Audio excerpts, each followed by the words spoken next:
Picking up where we left off, Jim Kerr of 80s rock band Simple Minds explains what Singaporean musicians need for them to become internationally successful. So you think it's the drive and passion? I think it's the driving. So Singaporeans need some drive and passion to break through? I think so, to believe that it's possible to not collapse when there's criticism or when things go wrong, to not get disillusioned. Mistakes are important. You can learn. In a way, you can learn a lot more from mistakes than you can success. So all of these things are qualities. Should it be a willingness to commit sacrifice? Because Singaporeans, they come from a very developed country. Yeah. And they might be the too lifestyle. comfortable. Oh yeah. So they don't want to sacrifice their good jobs and their good life to be a rock star, I think that's a big part. Yeah. So do you think a band or a music? I think you have to have something to rail against. I think you have to have something to rail against. Some people want to do it just to be famous. Yeah.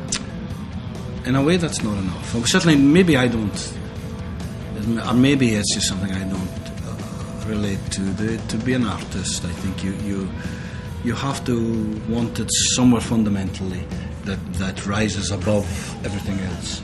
And if you say, certainly in rock and roll terms, and rock and roll is a form from the past, but usually it was a bit of a rebellion against.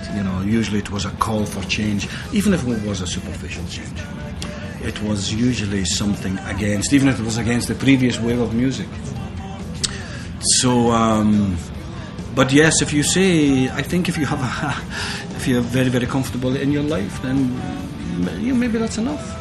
Maybe why do you want to change that? Why do you want to go? Why do you want to go on even this job? We love our jobs. Yeah.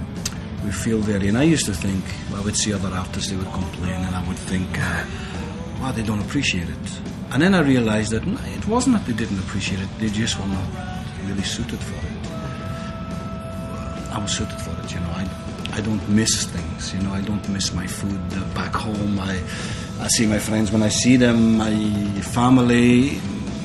We're a bit like military guys. This is the way we are. This is the life. You want all the good things, you have to put up with a sacrifice. It's not easy. So you're trying to say that a band has to have not just the drive, not the passion, the luck, but they also have to make the sacrifices and have a cause, right? A cause. I think so. Your cause can be any number of things. Your cause could just be to take this thing that's inside you and cultivate it and make it much bigger and better than it ever dreamed you could be. What was the cause for Simple Minds? Well, I think it really was. We grew up seeing bands play, and for me it was the most exciting thing in the world. And in that time in Glasgow, there wasn't, when I say bands play, they were bands travelling into Glasgow. Glasgow was a different place then. Culturally, it was a bit of a desert, And when these people came, it didn't just look glamorous; it actually looked like they were from another planet. And I wanted to. It made me aware of a bigger world, and it made me aware of a world that I wanted to not own or dominate, but at least to touch, to experience. Okay, what do you think, in your eyes, is the difference between Singapore and Glasgow? It wouldn't be right for me to say, because people say, "What that guy's saying? He doesn't even know Singapore." Yeah. So I really wouldn't like to say that. But I think you could say that all around the world, places have a different dynamic. But am I right in saying that although Singapore has Eastern roots, it has an increasing Western culture?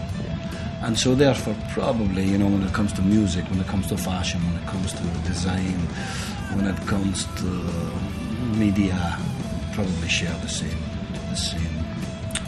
visions, aspirations. So you see, if the Scots can do it, all us Singaporeans need is a cause for our music.